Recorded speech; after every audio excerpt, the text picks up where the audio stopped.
Channel को subscribe करने के लिए इस लाल बटन को दबाएं और साथ में दबाएं इस बेल के बटन को भी नए वीडियो की नोटिफिकेशन के लिए। नमस्कार दोस्तों, स्वागत है आप सभी का। मेरा नाम है विक्रम, आप देख रहे हैं वीके मैथ यूट्यूब चैनल। तो आज का जो ये वीडियो है दोस्तों, आरबीएससी क्लास 10th मैथ्स के लिए चैप्टर 18 का पार्ट सेकंड है, जो यहाँ पर दोस्तों चैप्टर है प्रायिकता प्रोबेबिलिटी। तो आज के इस वीडियो में दोस्तों हम पासे से संबंधित क्वेश्चन सोल्व करने वाले हैं। पासे से संबंधित प्रायिकता में किस प्रकार से क्वेश्चन पूछे जाते हैं उनके बारे में हम सीखेंगे। इससे पहले के वीडियो में दोस्तों इसके पार्ट फर्स्ट में हमने प्रायिकता प्रोबेबिलिटी का बेसिक कॉन्सेप्ट समझाया है। यहाँ पर फॉर्मूला के बारे में हमने बताया है, किस प्रकार से क्वेश्चन हमें पूछे जाते हैं उसके बारे में हमने समझा है। तो वो वीडियो अगर आप देखना चाहते हैं तो प्लेलिस्ट का लिंक डिस्क्रिप्शन में दिया गया है, वहां पर क्लिक करके वो वीडियो आप देख सकते हैं। चलिए आज के इस वीडियो को शुरू करते हैं। यहाँ पर हम पासे से संबंधित प्रायिकता के क्वेश्चन लेते हैं और उन्हें हम सोल्व करते हैं। तो यहाँ पर दोस्तों जो पहला क्वेश्चन है वो कुछ इस प्रकार से है, एक पासे को फेंकने पर सम आने की प्रायिकता ज्ञात कीजिए। तो यहाँ पर दोस्तों हमें पता है कि जो पासा होता है उस पर 1 से 6 तक संख्याएं लिखी हुई होती है। तो यहाँ पर देखिए एक पासे को फेंकने पर कुल संभव घटनाएं कितनी होगी। यहाँ पर दोस्तों कुल संभव घटनाएं 6 होगी, क्योंकि 6 संख्याएं हैं। तो जब पासे को उछाला जाएगा या फेंका जाएगा तो वहां पर 6 संख्याओं में से कोई भी संख्याएं आ सकती है। तो यहाँ पर हम लिखेंगे एक पासे को फेंकने पर कुल संभव घटनाएं। कुल संभव घटनाएं दोस्तों यहाँ पर 6 हो जाएगी। अब यहाँ पर दोस्तों हमें पूछा गया है कि सम अंक आने की प्रायिकता ज्ञात कीजिए। यहाँ पर दोस्तों सम अंक आने के परिणाम क्या होंगे, यहाँ पर हम लिखते हैं सम अंक आने के परिणाम। यहाँ पर देखिए 1 से 6 संख्या तक हम देखें तो सम संख्याएं कौन सी है, पहली है 2, इसके बाद में है 4, इसके बाद में है 6। तो 3 यहाँ पर सम अंक आने के परिणाम है। तो यहाँ पर दोस्तों हम लिख देंगे अतः सम अंक आने की घटना, जो यहाँ पर हो जाएगी दोस्तों 3, क्योंकि 3 प्रकार से सम अंक आ सकते हैं। अब यहाँ पर दोस्तों हमें ज्ञात करना है सम अंक आने की प्रायिकता। तो यहाँ पर देखिए सम अंक आने की प्रायिकता क्या हो जाएगी, जैसा कि दोस्तों बेसिक में मैंने आपको बताया था कि यहाँ पर हम करते हैं घटना के अनुकूल परिणामों की संख्या बटे कुल संभव परिणामों की संख्या। तो यहाँ पर हम इसका फॉर्मूला लिख देते हैं। तो यहाँ पर देखिए घटना के अनुकूल परिणामों की संख्या कितनी है, यहाँ पर है 3, तो ऊपर हम लिखेंगे 3, और कुल परिणाम यहाँ पर देखिए कुल जो संभव परिणामों की संख्या वो है 6, तो 3/6। अब यहाँ पर देखिए 3 से 3 कटेगा 1 बार और 6 कटेगा 2 बार, तो 1/2 इसकी प्रायिकता हो जाएगी सम अंक आने की। तो इस प्रकार से दोस्तों प्रायिकता के क्वेश्चन हम सोल्व करेंगे। मेथड आप इस प्रकार से लिख सकते हैं। चलिए आगे बढ़ते हैं, इसका नेक्स्ट क्वेश्चन हम सोल्व करते हैं। यहाँ पर दोस्तों जो अगला क्वेश्चन है वो कुछ इस प्रकार से है, 2 पासों के फेंकने पर अंकों का योग 7 आने की प्रायिकता ज्ञात कीजिए। तो जब दोस्तों 2 पासों को एक साथ फेंका जाता है तो कुल संभव परिणाम कितने होंगे। यहाँ पर देखिए एक पासे में 6 परिणाम होंगे, दूसरे में 6 होंगे, तो 6 का हमें 6 से गुणा कराना है, तो कुल परिणाम हो जाएंगे 36। ठीक है, और 36 परिणाम किस प्रकार से होंगे ये हम इस वीडियो के लास्ट क्वेश्चन में समझेंगे। तो यहाँ पर दोस्तों हम लिखेंगे 2 पासों को फेंकने पर कुल संभव परिणाम। तो यहाँ पर कुल संभव परिणाम हो जाएंगे 6 × 6 यानी कि 36। अब यहाँ पर देखिए हमें क्वेश्चन में पूछा गया है कि 2 पासों के फेंकने पर अंकों का योग 7 आने की प्रायिकता ज्ञात कीजिए। तो अंकों का योग 7 दोस्तों कब आएगा, यहाँ पर दोस्तों हम लिखते हैं अंकों का योग 7 आने की स्थितियां। तो यहाँ पर देखिए अंकों का योग 7 आने की क्या क्या स्थितियां हैं कि यहाँ पर देखिए पहले पासे पे अंक 1 आए, दूसरे पे 6 आए, तो इनका जब हम योग करेंगे तो 7 होगा। इसी प्रकार से यहाँ पर देखिए पहले पासे पर 2 आए, दूसरे पे 5 आए, तो यहाँ पर अंकों का योग 7 होगा। तीसरी स्थिति क्या हो सकती है कि पहले पे 3 आए, दूसरे पे 4 आए, तो योग 7 होगा। इसी प्रकार से दोस्तों पहले मान लीजिए 4 आ जाए पहले पासे पे, दूसरे पे 3 आ जाए, तो यहाँ पर 7 होगा। इसी प्रकार से देखिए पहले पे मान लीजिए 5 आ जाए, दूसरे पे 2 आ जाए, तो यहाँ पर 7 होगा। और इसी प्रकार से मान लीजिए पहले पे 6 आ जाए, दूसरे पे 1 आ जाए, तो यहाँ पर क्या होगा, अंकों का योग 7 होगा। तो इस प्रकार से देखिए कितनी स्थितियां हैं, यहाँ पर 1 2 3 4 5 6 स्थितियां बन रही है। तो यहाँ पर अंकों का योग 7 आने की संभव घटनाएं कितनी हो जाएगी, 7।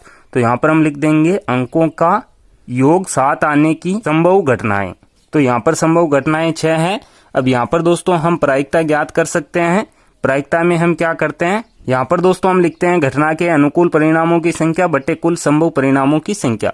तो यहाँ पर देखिए घटना के अनुकूल परिणामों की संख्या कितनी है, 6 है, तो 6 यहाँ हम ऊपर लिखेंगे, बटे में यहाँ पर हो जाएगा कुल संभव परिणामों की संख्या, जो यहाँ पर दोस्तों 36 हमने ज्ञात की है। तो 6 बटे यहाँ पर हम लिखेंगे 36, 6 से 6 कटेगा 1 बार और 36 कटेगा 6 बार, तो 1/6 इसकी प्रायिकता हो जाएगी। इस प्रकार से हम प्रायिकता ज्ञात करेंगे।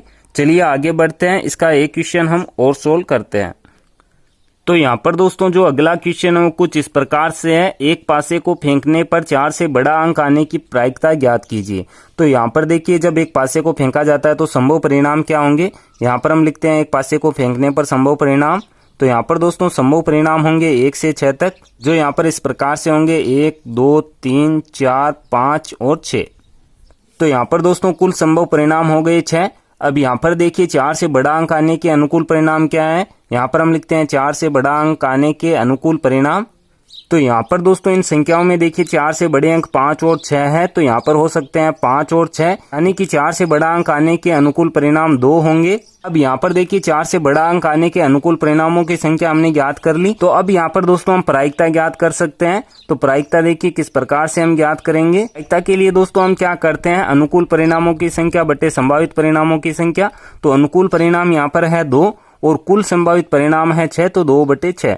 तो यहाँ पर देखिए 2 का भाग 2 में 1 बार जाएगा, 6 में 3 बार जाएगा। तो यहाँ पर देखिए एक पासे को फेंकने पर 4 से बड़ा अंक आने की प्रायिकता क्या हो जाएगी, 1/3। तो इस प्रकार से हम क्वेश्चन सोल्व करेंगे। चलिए आगे बढ़ते हैं, पासे का एक क्वेश्चन हम और लेते हैं और उसे हम सोल्व करते हैं। तो यहाँ पर दोस्तों जो अगला क्वेश्चन है कुछ इस प्रकार से है, एक पासे को 2 बार उछाला जाता है, इसकी क्या प्रायिकता है कि संख्याओं का योग, पहला यहाँ पर पॉइंट है 9 है, दूसरा यहाँ पर 13 है। तो दोनों हमें सोल्व करने हैं। तो यहाँ पर दोस्तों जब एक पासे को 2 बार उछाला जाएगा तो वहाँ पर जो कुल संभावित परिणाम होंगे वो दोस्तों 36 होंगे, जैसा कि अभी हमने समझा था। यहाँ पर हम लिखेंगे कुल संभव परिणामों की संख्या।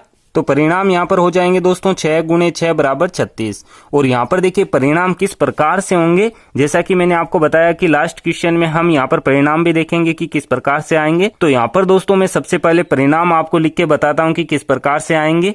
तो यहाँ पर दोस्तों जो कुल संभव परिणाम है वो 36 इस प्रकार से हैं। यहाँ पर देखिए जब एक पासे को 2 बार उछाला जाता है तो इस प्रकार से परिणाम आते हैं, पहली बार 1 आए, दूसरी बार 1 आए, पहली बार 1 आए, दूसरी बार 2 आए। इस प्रकार से यहाँ पर दोस्तों देखिए 6 तक ये चलेगा और यहाँ पर 6 संख्या तक चलेगा।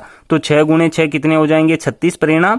तो इस प्रकार से सभी परिणाम 36 है। अब यहाँ पर देखिए हमें क्वेश्चन में दिया गया है कि इसकी क्या प्रायिकता है कि संख्याओं का योग, पहला पॉइंट है 9।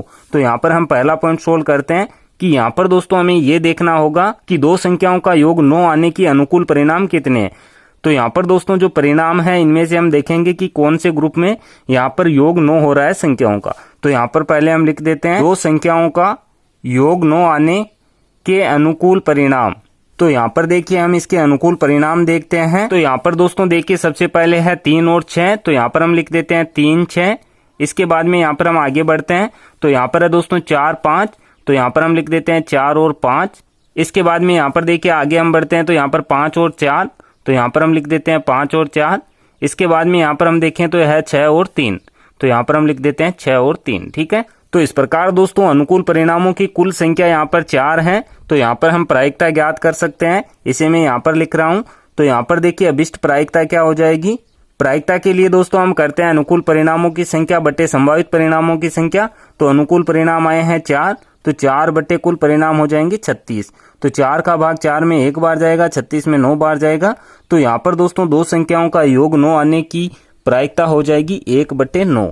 तो इस प्रकार से हमने ज्ञात कर लिया है। अब यहाँ पर दोस्तों देखिए दूसरे क्वेश्चन में हमें क्या पूछा है कि 13 योग आने की क्या प्रायिकता है। तो यहाँ पर देखिए किसी भी परिणाम में हम देखें तो 13 योग किसी का भी नहीं होगा, क्योंकि अधिक से अधिक दोस्तों यहाँ पर जो ग्रुप है, जो यहाँ पर परिणाम है 6 और 6, तो 6 और 6 कितने हो जाएंगे, 12, 13 नहीं होंगे। तो यहाँ पर हम लिखेंगे जब पासे को 2 बार उछाला जाता है तब संख्याओं का योग आने के अनुकूल परिणाम 0 है। ठीक है, तो यहाँ पर हम लिख देते हैं संख्याओं का योग 13 आने के अनुकूल परिणाम।